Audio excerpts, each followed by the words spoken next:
Muy buenas tardes, hermanos. Un feliz sábado para todos. Estamos listos para nuestro programa En Familia. El programa En Familia tiene este nombre porque lo hacemos diferente. Es aquí en familia. Aunque podemos tratar diferentes temas, ¿verdad? Pero es en familia más bien porque hablamos acá, es un diálogo informal. Y hoy venimos aquí listos para tratar el tema de este mes que hemos estado estudiando durante todo el mes de septiembre. Pero antes quiero darle la bienvenida primeramente a nuestro hermano Jeusías. Bienvenido, Jeusías. ¿Cómo estás? Pastor, gracias. Feliz sábado. ¿Todo bien? Excelente, Feliz sábado. muy bien. Jeusías es uno de los ancianos de nuestra iglesia, recién estrenando su recién ordenación también, ¿no? Sí. Ok. Y bueno, tenemos como invitado de honor en la noche de hoy al pastor Ronald Centeno. Pastor, bienvenido. Gracias, pastor. Feliz sábado, hermanos. Un feliz sábado para todos. Que Dios me los bendiga. Estoy feliz de acá estar compartiendo con ustedes. El pastor Ronald, ustedes recordarán que llegó a nuestro distrito en el mes de enero, ¿verdad? Por ahí, enero de este año, y nos ha estado ayudando en las iglesias de Taylor y Lockhart. Así que ahí él está bien metido de lleno con estos dos grupos. Y pues hoy tenemos la oportunidad de tenerlo por acá. Vamos a estar conversando un poquito sobre el tema de este mes. Como ustedes ven, el título es Restaurados. Y hemos estado analizando, estudiando, aprendiendo un poco más acerca de la situación de la naturaleza humana, la necesidad de una transformación que tenemos, porque de la manera en que nacemos envueltos en pecado, pues no vamos a llegar muy lejos, ¿verdad? Por tanto, la situación de nuestra naturaleza humana, la necesidad de restauración, de conversión y cómo la gracia de Dios hace eso posible. Así que vamos a comenzar con una primera pregunta para lanzarla, y pues ustedes cualquiera en cualquier momento pueden hablar, responderla, dar su opinión y ayudarnos a todos nosotros los hermanos a tener algunas respuestas y quizás también ideas que nos pueden ayudar no solo a entender el tema de restaurados, sino también cómo nosotros podemos vivirlo en nuestra vida personal. Así que la primera pregunta dice: ¿cómo se puede describir nuestra identidad antes y después del pecado? ¿Cómo la describirían ustedes? A ver. Bueno, la identidad del ser humano está reflejado en el libro de Génesis, cuando se menciona que el ser humano fue creado a la imagen y semejanza de Dios. Y esa es la identidad principal del ser humano. El ser humano es no solamente el reflejo de Dios, sino más bien es hecho a imagen de Dios. Y esto es demasiado importante, y es por eso que Dios envió al Señor Jesucristo para morir en la cruz por nosotros, justamente para devolvernos esa identidad que nosotros perdimos con el pecado. Que de hecho el pecado desfiguró de tal manera que hoy el ser humano no puede expresar por sí mismo esa identidad. Entonces, la identidad del ser humano es cuando Dios lo crea a su imagen y semejanza. Y en su semejanza, el ser humano, por ejemplo, hoy nosotros amamos por mandamiento. El Señor Jesús nos dijo: un mandamiento nuevo os doy, ¿no? Ámense unos a otros. El ser humano ama por mandamiento hoy, después del pecado. Pero antes del pecado, el ser humano no amaba por mandamiento. ¿Por qué? Porque así como la naturaleza de Dios es amor, la naturaleza del hombre era amor.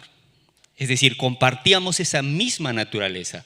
Hoy nosotros no mentimos, pues porque Dios nos dice que no mintamos.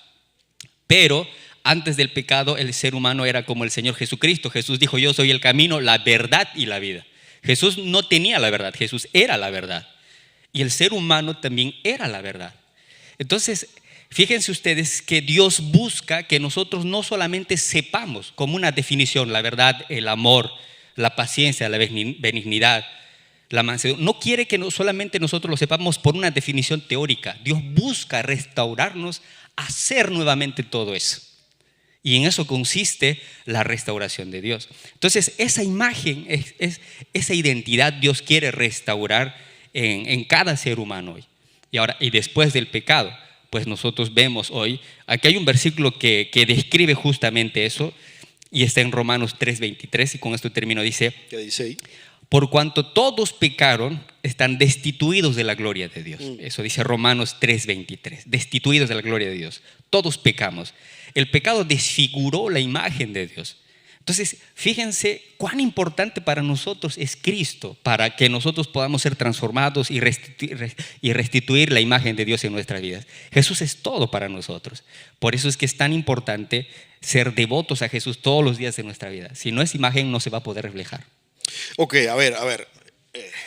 Vamos un poquito más despacio, ¿verdad? Un poquito más despacio porque me llama la atención y Jesucía quizás me va a ayudar ahí un poquito porque has puesto al ser humano antes del pecado ahí parejito con Dios, ¿verdad? ¿Estás de acuerdo con eso, Jesucía? Bueno, yo para sintetizar, quisiera, para contestar bien la pregunta, no que el pastor no la haya contestado, ¿verdad? Sino que quizá un resumen sería que nuestra identidad antes del pecado era hijos de Dios. Después del pecado solamente somos criaturas de Dios. Interesante. Porque antes del pecado somos hijos directamente de Dios, aparte de ser criaturas. Pero después del pecado, como le dice al profeta, que nuestros pecados nos separan de Dios. Hay un distanciamiento entre Dios y los hombres, entonces yo lo definiría así, de esa manera. Antes del pecado nuestra identidad era hijos de Dios. Después del pecado solamente criaturas, ya no hijos. Hay una condición que se pone, que para no adelantarme quizás en otra pregunta se puede hacer esta distinción. ¿Qué pasa con las personas que se puede decir que no son hijos de Dios, que Dios no los ama? ¿O qué pasa? Quizás en otra pregunta podamos aclarar eso.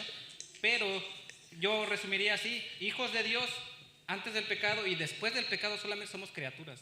Quiere decir que el pecado hizo tanto daño que nos convirtió en meras criaturas. No somos nada, no valemos, no tenemos ningún valor en nosotros. ¿En qué nos convertimos después del pecado? ¿En qué llegamos a ser después del pecado? ¿Qué daño nos hizo el pecado, no?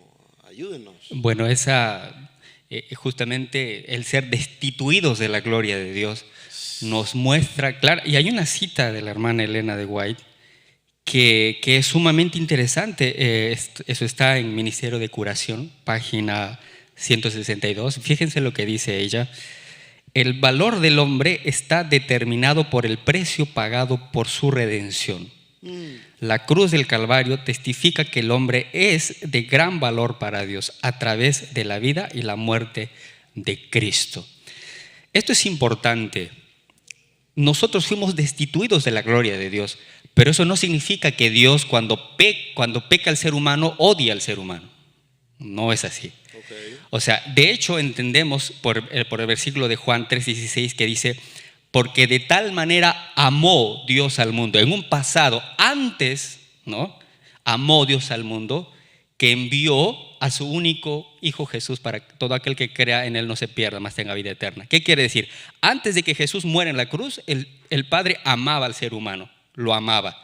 O sea, el hecho de ser destituidos de la gloria de Dios no quiere decir que Dios odiaba al ser humano, lo amaba. Y de hecho, la cruz de Cristo nos muestra el gran valor del ser humano. Pues Dios es amor, esa es su naturaleza, Él se da siempre. Ok, entonces quiere decir que a pesar de que perdimos esa posición de hijos de Dios, ¿verdad? Dice que fuimos destituidos. Eso para mí suena muy fuerte, porque cuando una persona es destituida de una posición, de un lugar, de un cargo o de la familia, para mí lo pierde todo. Pero según lo que ustedes están mencionando, a pesar de eso, Dios lo siguió amando. ¿Y qué hizo Dios para, con qué propósito Dios sigue amando al hombre? ¿Para qué? Sí, creo que para contestar la pregunta, pues ya el pastor la contestó, ¿verdad? Solo para dar mi opinión. Dice la Biblia, dice el apóstol Pablo, le escribe a los romanos hablando de que muchas veces nosotros pasamos injusticias, ¿verdad? Dice que tal vez alguno de nosotros pudiera sufrir por algo injusto y gozarse de eso. Pero dice el apóstol que Cristo, aún siendo pecadores, murió por nosotros, y en eso muestra su amor. O sea, no por el hecho de que fuimos destituidos de la gloria de Dios quiere decir que Dios cambió su forma de amarnos o su forma de tratarnos, sino más bien nosotros fuimos los que cambiamos, nosotros nos separamos de Dios. No es que Dios se separó de nosotros, sino que nosotros elegimos el pecado. Entonces, por eso le escribe el apóstol Pablo a los romanos que el Padre muestra su amor en que siendo pecadores aún, Cristo murió por nosotros. Eso no quiere decir que porque somos criaturas de Dios, por ejemplo, una persona que no cree en Jesús, no quiere decir que Dios no lo ama. Como dice el apóstol Pedro, si no me equivoco, que el Señor no tarda su promesa porque no quiere que ninguno se pierda, sino que todos procedan al arrepentimiento. Es decir, el título de hijos de Dios ahora, después del pecado, después de ver las consecuencias del pecado, solamente se lo pueden atribuir, dice el apóstol Juan, a las personas que reciben a Jesús. Sabemos que el Padre envió a su Hijo para que, como dijo el pastor, como dice el versículo, todo aquel que en él crea no se pierda, mas tenga vida eterna. Pero unos versículos antes dice que Jesús vino a los suyos y los suyos no lo recibieron, su pueblo lo rechazó.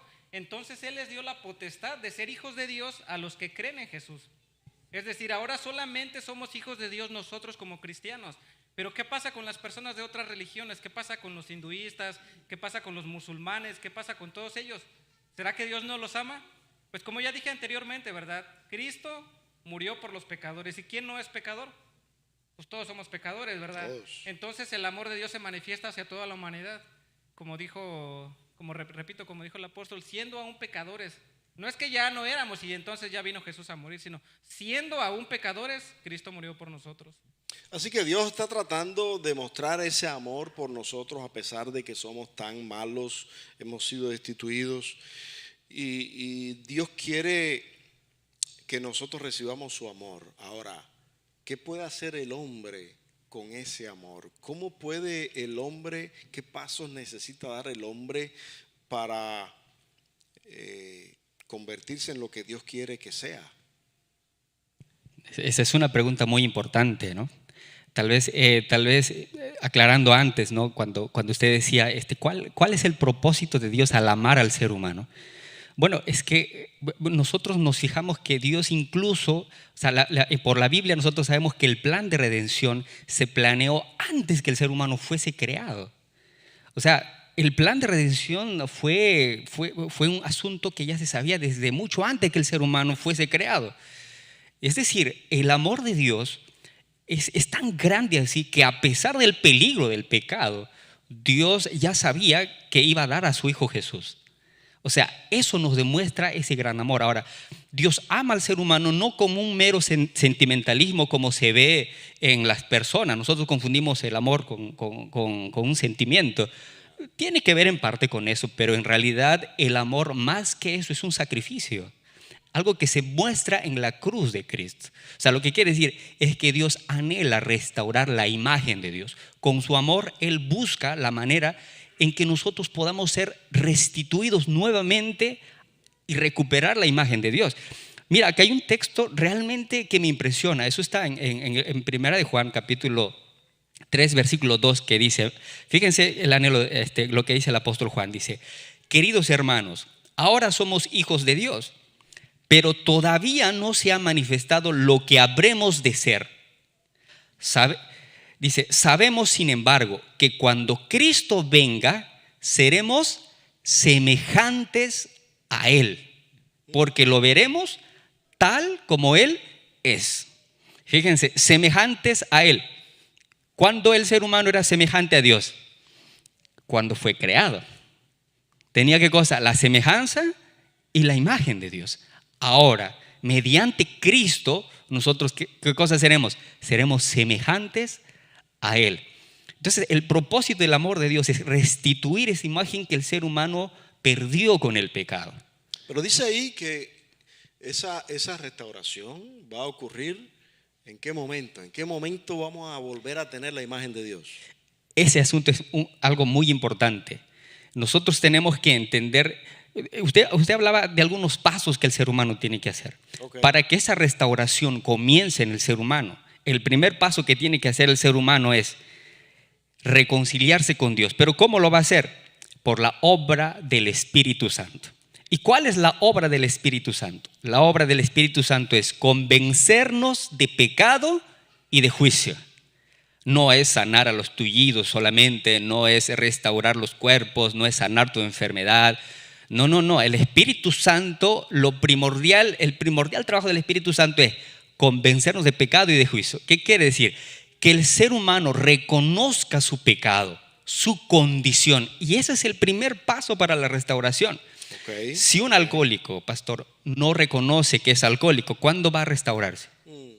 No hay restauración sin reconocimiento de la condición. Entonces, ese es el primer paso. El ser humano tiene que reconocer su condición de pecador, que sin Cristo no puede hacer nada, que Cristo es todo para él. Entonces, cuando reconoce eso, entonces empieza a reconocer su pecado. Cuando reconoce su pecado, entonces el siguiente paso es arrepentirse. ¿Por qué el siguiente paso es arrepentirse y no el primero? Porque si el ser humano no reconoce su condición, ¿de qué se va a arrepentir? Claro. Por eso hay mucha gente que cuando tú le hablas, por ejemplo, del juicio de Dios, dice, pero ¿por qué Dios me va a condenar si yo no he hecho nada malo?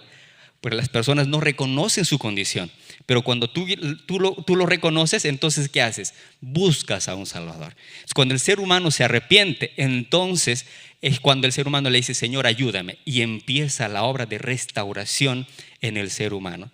Y esto es algo maravilloso e inexplicable que no lo podemos entender por teoría, porque cada persona es restaurada de una manera única y particular. Pero en teoría nosotros sabemos que esa restauración es un proceso que no es en un punto y que culmina con este texto que leímos, ¿no? Cuando seremos enteramente semejantes a Él. Y no solamente, pastor, espiritualmente hablando, sino también físicamente hablando, porque también el pecado mancilló esa parte del ser humano. Ok, ¿cómo yo puedo saber si fui restaurado? O si tuve un cambio genuino, verdadero, o si todavía no he sido restaurado. ¿Cómo yo puedo saber eso? Creo que es algo complicado porque a veces tenemos la idea de que para retener ese título, por así decirlo, de hijos de Dios o de personas ya transformadas, restauradas, ya no pecamos. Pero yo me pongo mucho a estudiar los casos que había en la Biblia. Por ejemplo, el apóstol Pedro, ¿no? Ya había venido el derramamiento del Espíritu Santo en Pentecostés. Ya había él estado con Jesús los 3 años y medio, ya había recibido todas las enseñanzas. Pero ¿qué pasa? Viene el apóstol Pablo y lo reprende porque él en cierta ocasión tomó una actitud hipócrita, por así decirlo, ¿verdad? Los que han leído la historia saben que el apóstol Pedro, o sea, después de todo esto, después del derramamiento del Espíritu Santo, él hizo milagros, él, pues en el nombre de Jesús echaba fuera a los demonios y hacía otros milagros, pero todavía peca de hipócrita. Yo me pongo a pensar, ¿cómo es posible, no? El apóstol Pablo lo reprende por hipocresía, o sea, no por un pecado, digamos, más, ¿cómo decirlo? Por un pecado diferente, sino por eso, por hipócrita, porque sabemos la historia, ¿no? Él cuando estaba con los gentiles tomaba una actitud y cuando estaba con los judíos se portaba de otra manera. Entonces, ¿cómo sentirnos nosotros si saber realmente somos restaurados o realmente ya hemos sido transformados? Creo que aquí entran las palabras del mismo apóstol Pablo, que dice que el Espíritu mismo da testimonio de que nosotros somos hijos de Dios. O sea, es una seguridad que nos da el Espíritu Santo, pero esa seguridad viene a causa de reconocer nosotros nuestra pecaminosidad, a causa de reconocer que por nosotros mismos nunca vamos a poder vencer el pecado o nunca vamos a poder vencer las tentaciones, sino que por obra del Espíritu Santo cada día vamos a ir perfeccionándonos más, hasta llegar al momento en que contemplemos a Jesús, a que lo veamos tal como Él es, que se pueda decir que somos totalmente restaurados, transformados, como dice el apóstol Pablo. Entonces, creo que esta certeza de que ya hemos sido restaurados es algo muy, muy personal, muy íntimo que cada uno de nosotros tiene. Porque como les dije, el Espíritu Santo mismo, ahorita el Espíritu Santo mismo ya te está diciendo cómo está tu vida, ya me está hablando a mí cómo estoy. Entonces mi conciencia lo que puede hacer es acusarme, pero el Espíritu Santo aboga también ante mí, por mí ante el Padre. Dice la Biblia que el Espíritu mismo clama y no se puede describir cómo lo hace, ¿verdad? Entonces Jesús está allá en el santuario intercediendo, pero el Espíritu Santo está aquí en la tierra. Es como si fuera otro Jesús, por así decirlo, ¿verdad? Jesús allá en el cielo y el Espíritu Santo aquí en la tierra, dando testimonio de que somos hijos de Dios. Entonces creo que ese puede ser un buen punto, que ¿cómo tener esa certeza? Lo repito, el Espíritu Santo en nuestro interior nos va a dar, va a confesar si nosotros realmente estamos con Cristo. Pero y entonces si yo miro a otra persona ¿cómo yo puedo saber si fulano, aquel, el otro ha sido ya restaurado? ¿Cómo yo puedo saberlo? ¿O no debo estar pensando o tratando de averiguar si otra persona ya fue transformada, ya fue restaurada? Tal vez hago? es importante pensar en los frutos, ¿no? Es lo que es visible, porque nosotros por mero juicio humano no podemos determinar, por ejemplo, que una persona realmente es salva o no salva, porque, porque lo hace el Señor. Okay. Más nosotros, pues porque el ser humano no sabe, no ve la mente, no ve el corazón, el ser humano ve lo exterior.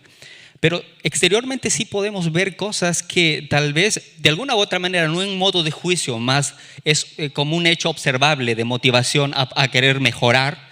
Podríamos observar tal vez los frutos del Espíritu Santo que muestran que una persona está en el camino de la restauración. Por ejemplo, podemos hablar, como dice aquí el texto, habla, a ver, lo tengo por aquí, por ejemplo, la benignidad, el amor, la mansedumbre, los frutos del Espíritu Santo, ¿no? El dominio propio, porque una profesión de fe sin un cambio de carácter no demuestra que hay una transformación. O sea, yo puedo decir, yo creo en Jesús, pero mi carácter contradice enteramente lo que yo profeso, pues no es coherente. Es lo que pasaba con los fariseos.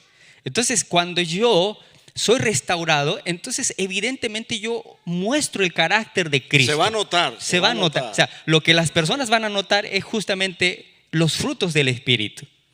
Va a haber un cambio. Incluso no solamente los demás lo van a notar, sino yo también lo voy a notar. Y eso pues obviamente no tiene que ser para gloria de uno, no es decir, ok, bueno, yo ya no peco, yo soy el mejor, ahora no. Sino es para quién. Y la prueba más grande de todo esto es que cuando el ser humano tiene buenos frutos, únicamente se lo atribuye ¿a quién? A Dios. Y eso es lo bonito. Y entonces, ahora, tenemos que entender, pastor, de que, o sea, la restauración del ser humano no es un punto. O sea, no es que hoy yo ya estoy transformado y ya el Espíritu Santo hizo su obra en mí y no tiene que hacer más. Incluso en el camino a Cristo se relata, la hermana Elena White dice, que el ser humano, los cristianos de hoy en día, en la iglesia, en lo que más hierran es que la vida a Jesús se le entrega una sola vez en la vida. Es decir, cuando tú te bautizas, tú dices, ok, mi vida la entrego a Jesús. Y cuando tú vas al Señor, Jesús dice, tú le entregas tu vida, tú vas a Él como estabas, le entregas tus miedos, tus temores, todo le entregas a Él.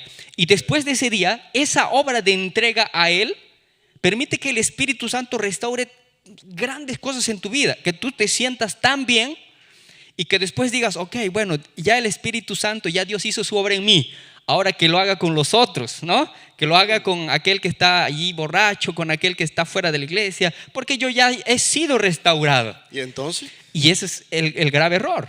¿Por qué? Okay. Porque nosotros no podemos ser restaurados una sola vez.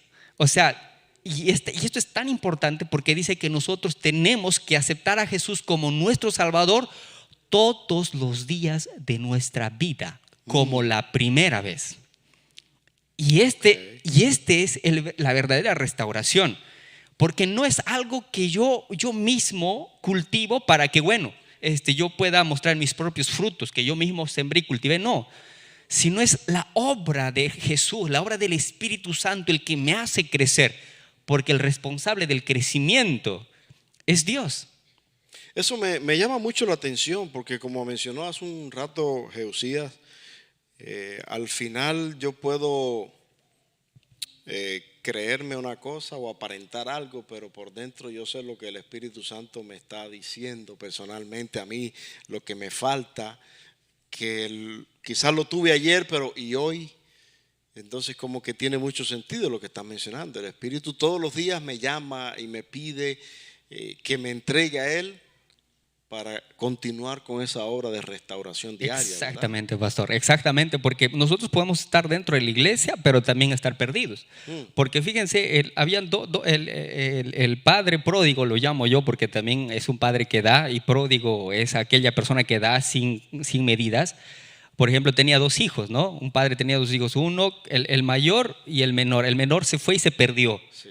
Él volvió el padre lo perdonó, pero el hijo mayor no estaba feliz. Él estaba en casa y le dice a su padre, le dice, mira, tu hijo, ni siquiera lo reconoce como su hermano, pecó, desperdició todo, tú lo recibes y le haces un gran banquete, y a mí, que estoy en tu iglesia, que estoy en tu casa todos los días trabajando para ti, jamás me has preparado un cabrito. ¿Qué quiere decir esto? Esto nos muestra algo realmente increíble. ¿Por qué? Porque no solamente nosotros tenemos que arrepentirnos de las cosas malas que hacemos, sino también debemos de arrepentirnos por nuestras motivaciones en las que hacemos las cosas buenas. Es decir, ¿por qué yo hago las cosas bien? No, nosotros podemos hacer cosas buenas, pero ¿por qué las haces? Tal vez para tu grandeza, tal vez para que tú puedas sentirte mejor que el otro, para que tú puedas mirar al otro y decir, ok, tú erras, entonces yo soy mejor que tú. Y eso es pecado.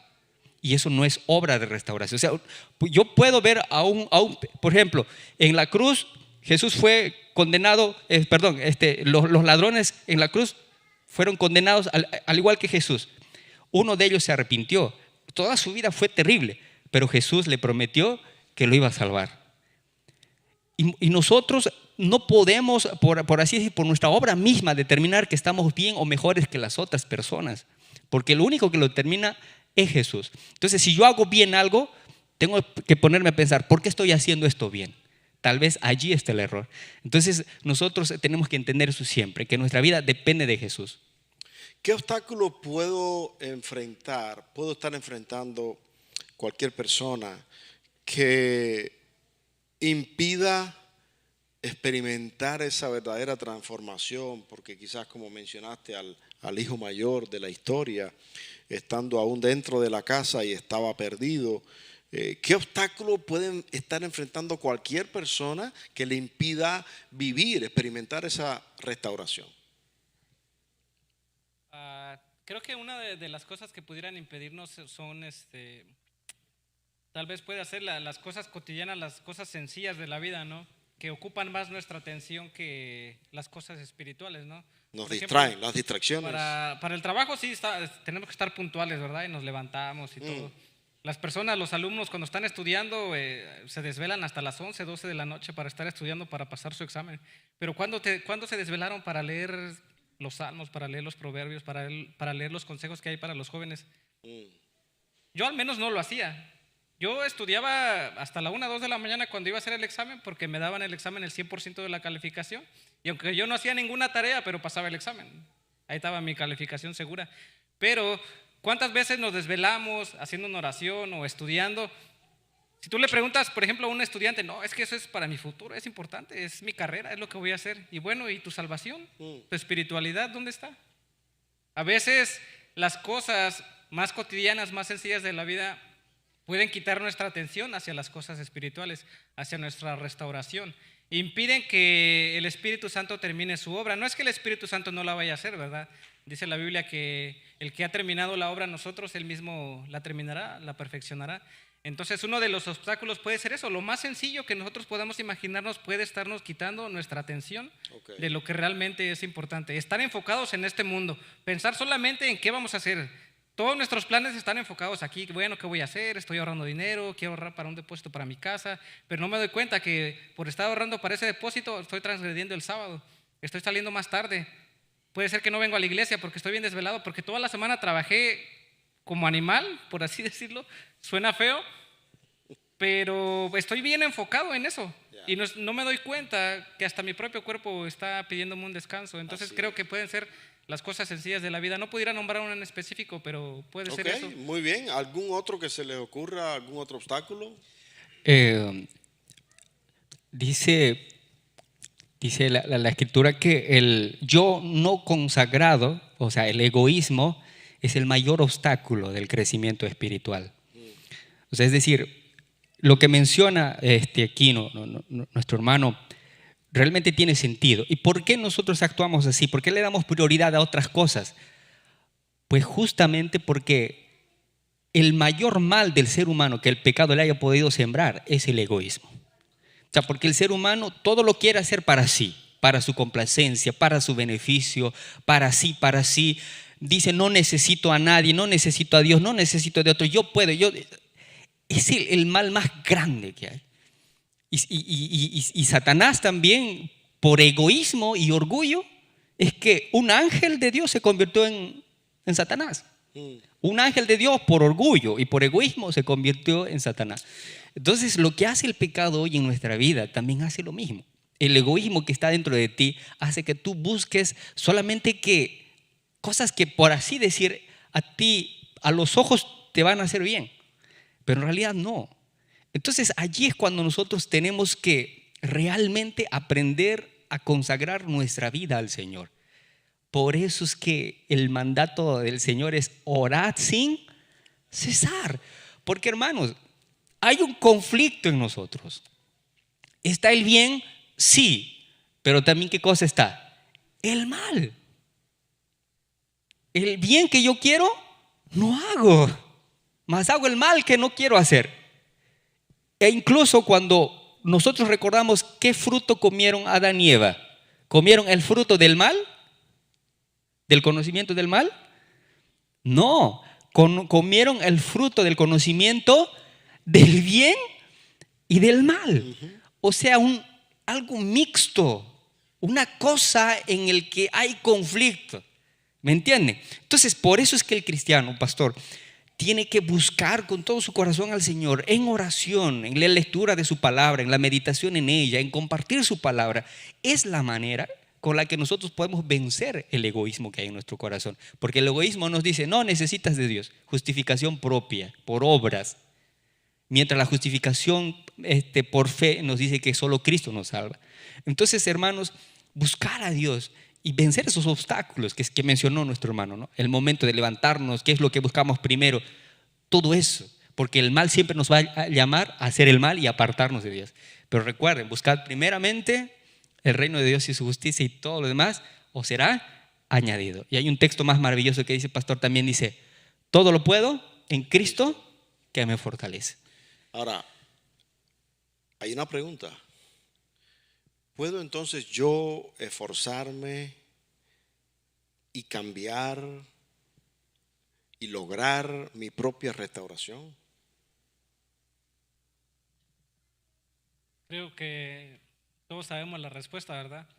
Alguien pudiera decir, no, tú no puedes hacer nada. Bueno, entonces que lo haga Dios, ¿no? Pues si yo no puedo hacer nada, que Dios me salve. Bueno, hay que reconocer que hay diferentes posturas teológicas, ya no vamos a profundizar ahorita en eso, ¿verdad? Pero nosotros como iglesia tenemos la creencia de que la obra de la salvación pertenece solamente a nuestro Señor Jesucristo, ¿verdad? Al Espíritu Santo transformando nuestras vidas. Pero también dice el apóstol, ocupaos con temor y temblor en vuestra salvación. ¿Qué quiere decir esto? Que si yo me porto mal, mañana ya no soy salvo. No, sino que el Espíritu Santo me da la convicción para que yo cada día, con la ayuda de Dios y por el poder del Espíritu Santo, pueda estar santificándome cada día. No quiere decir que por mis propios méritos o por mi propia justicia, sino que solamente para la gloria de Dios y por su gloria nosotros llegaremos a esa restauración. ¿Y qué actividades o prácticas espirituales yo pudiera incorporar a mi vida que me ayuden en el proceso? Tal vez, pastor, agregar a lo que se mencionaba, ¿no? No tenemos que pensar nunca de que nuestra restauración, o sea, es decir, podríamos tal vez interiorizar un poquito con una pregunta, ¿no? ¿Por qué Jesús no va a salvar a todos? ¿Ah? ¿Por qué? ¿Por qué Dios no va a salvar a todos? Porque no todos van a ser salvos. ¿Y por qué? ¿Y por qué? Pues justamente porque el ser humano no se deja salvar. Okay. ¿Y cuándo el ser humano se deja salvar? Cuando pues acepta la salvación. Okay. ¿Y cómo demuestra el ser humano esa aceptación a ser salvo? Por ejemplo, si tú quieres bajar de peso, ¿qué tienes que hacer? Bueno. Tienes que aceptar el camino para bajar de peso, ¿me entiendes? Tienes que seguir las instrucciones, ¿no? No tienes que abusar de la comida, tienes que hacer más ejercicio, ¿sí? Con eso tú demuestras de que realmente anhelas bajar de peso. Porque tú puedes decir, ok, yo quiero bajar de peso, pero estás mirando tele todo el día, no sales a caminar, comes. ¿Quieres o no quieres? Quiero, pero no parece. ¿Me dejo entender? Solo es un ejemplo. Tú quieres, por así decir, licenciarte en una carrera. Oh, yo quiero licenciarme, ¿no? Entonces, pero quieres, ¿qué tienes? ¿Cómo demuestras que realmente quieres? Vas a ir a la universidad, te vas a inscribir, si tienes que pagar, vas a trabajar. Eso es querer. O sea, nosotros no somos salvos por la teoría, no es solamente por tu declaración en palabras que dices yo quiero ser salvo, no. Se muestra en acciones. ¿Por qué creen que el Señor Jesús dice bautícense?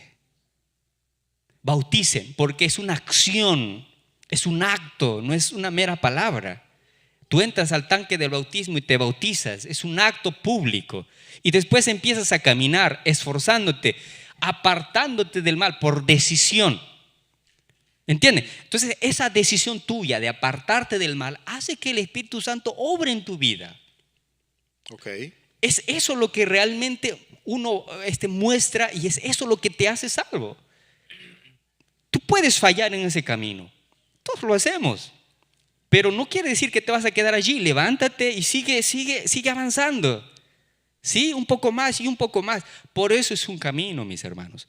Entonces, una persona no puede decir, ok, la restauración es una obra de Dios. Es la obra de Dios. Dios tiene pasos, pero el ser humano también tiene que hacer pasos.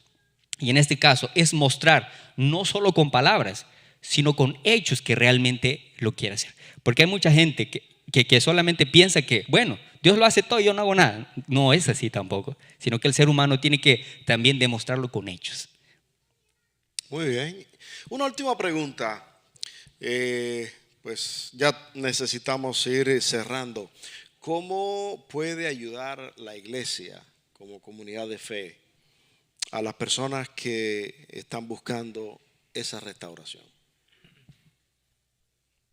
Bueno, creo que cuando uno ha experimentado esta restauración, lo primero que anhela es que los demás también lo experimenten, ¿verdad? Esa sensación que te da vivir el Evangelio, haber creído en Jesucristo como tu Salvador, lo primero que te lleva es a querer compartir con los que no conocen, ¿verdad?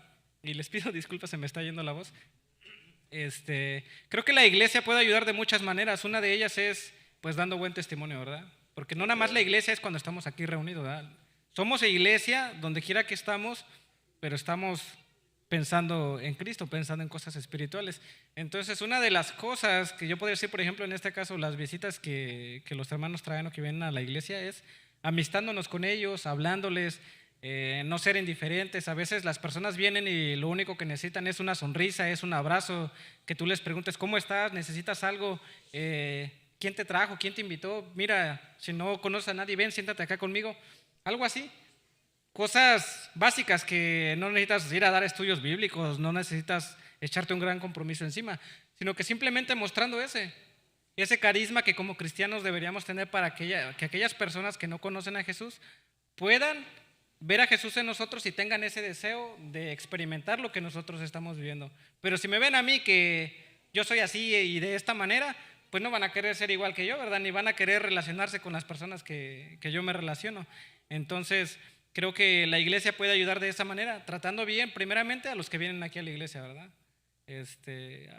Una de las cosas, digamos, no desventajas, pero de una iglesia tan grande es que a veces ni nos conocemos entre nosotros mismos, ¿verdad? Puede que haya personas aquí que no le hablan a más que 3, 4 personas, pero todos en algún momento nos hemos cruzado, podemos saludarnos, podemos preguntarnos, hacer una plática pequeña o allá afuera. No hacer grupitos así de que yo me hablo con estos y yo nada más aquellos, sino relacionarnos con todos y mostrar ese amor que Jesús quiere que mostremos. Muy bien. ¿Alguna otra idea? La iglesia es un refugio espiritual para las personas. La iglesia, me atrevería a decir que la iglesia tal vez es la única fuente sana tal vez hoy en el mundo. Porque seamos sinceros, las universidades enseñan teoría, conocimiento, mas no necesariamente crecimiento espiritual. Los colegios, las ideas nuevas que están entrando, ingresando a la sociedad, que están destruyendo a una estructura familiar normal. Y el mundo en realidad tiene a la iglesia como la única fuente de la verdad. Y tenemos una grande responsabilidad, no solamente para el bienestar de nosotros mismos como iglesia, sino para la misión que desempeñamos para las personas que no están aún en la iglesia. Y ese refugio tiene que ser notorio. Y cada persona que llega a la iglesia tiene que recibir ese refugio espiritual. Ahora, entre nosotros mismos también tenemos comunión y nos apoyamos en el crecimiento espiritual, porque somos el cuerpo de Cristo. Entonces, la iglesia te hace crecer en Cristo de una manera increíble. Así que nunca dejes de venir a la iglesia. Cada vez que puedas venir a la iglesia, ven, porque estoy seguro que después que viene, no te vas igual. Porque es el plan de Dios para que la iglesia se mantenga unida y su obra también crezca en el mundo y tú te sientas bien, acompañado, tener hermandad. Yo realmente, desde que yo entré a la iglesia de Cristo, al aceptar a Jesús, mi vida entera ha cambiado. Mi familia aún no se ha transformado, pero Dios me ha dado una familia tan grande que yo me siento siempre en casa. Amén, amén. Y eso es algo maravilloso que también las otras personas lo tienen que experimentar. Quiero agradecer muchísimo a Jeusías y el pastor Ronald por sus comentarios, ideas, consejos. Y quiero que para despedirnos cada uno de ustedes piense en una frase basada en lo que ustedes han comentado. Piensen en una frase que a ustedes les gustaría que quede en nuestra mente de lo que ustedes mencionaron. Mientras la piensan, solamente les resumo, hermanos, que ha sido una bonita experiencia para nosotros este mes y esta noche aprender un poco más acerca de cómo ser restaurados. Es clave, es súper importante porque nacimos ya en pecado. No necesitamos cometer pecados para ser pecadores. Ya somos pecadores. Por tanto, necesitamos esa transformación que solamente puede ser hecha por medio del Espíritu Santo. Él es el único que tiene el poder para hacer ese cambio, esa restauración de nuestra vida, de nuestra imagen, para que sea semejante a la de Jesús. Pero nosotros necesitamos autorizar, darle permiso, pedirle a Jesús que haga el cambio. Y es nuestro deseo que así sea, que todos podamos ser transformados de gloria en gloria por medio del Espíritu Santo, hasta convertirnos en semejantes a Cristo Jesús. Así que una frase de cada uno de ustedes, corta, que podamos recordarla de lo que hemos escuchado esta noche. ¿Quién Tal empieza? vez con Juan 15:5 que dice, porque separados de mí nada podéis hacer. Buenísimo. ¿No? Porque separados no podéis hacer nada, no pueden llevar frutos, porque yo soy la vid y ustedes los pámpanos. Si quieren llevar buen fruto, tienen que estar conmigo. Así mismo, gracias. Yo tal vez diría el versículo que, puestos los ojos en Cristo Jesús, el autor y consumador de nuestra fe, Me gusta. que nos da la seguridad y la certeza de nuestra salvación, de nuestra restauración. Perfecto, excelente. Muchísimas gracias. Que Dios les bendiga a ustedes, Gracias, su pastor. familia, su ministerio. Pastor, ¿nos despide en oración? Claro que sí. Oremos allí, hermanos. Padre Celestial, estamos agradecidos por esta reflexión especial, Señor, en cuanto a nuestra restauración. Padre, nos falta mucho. Somos tan pequeños, Padre. Pero también es inimaginable pensar, Dios, de que tú buscas devolvernos aquella imagen que perdimos cuando entró el pecado, Señor. Es tan grande que no quepa en nuestra cabeza tan chiquita, Señor. Tamaño regalo, tamaño don que nos vas a dar en nuestra restauración. Tal vez no entendemos con cabalidad lo que tú quieres de nosotros hoy, mas confiamos, Padre, de que tú eres el responsable de nuestro crecimiento. Ayúdanos a seguir creciendo, Señor. Te entregamos nuestras vidas una vez más hoy como al inicio, para que nos restaures, para que busques, Padre Celestial, la manera de llevarnos a casa. Bendice a mis hermanos, Padre Celestial, aquí que están presentes y a los que nos ven, Señor, mediante la pantalla, que cada uno se sienta acompañado por ti y abrázalo, Padre. Dile que tú lo amas y que buscas restaurarlo, Señor. Gracias, Padre, y bendice a todas las familias en nombre de Jesús. Amén.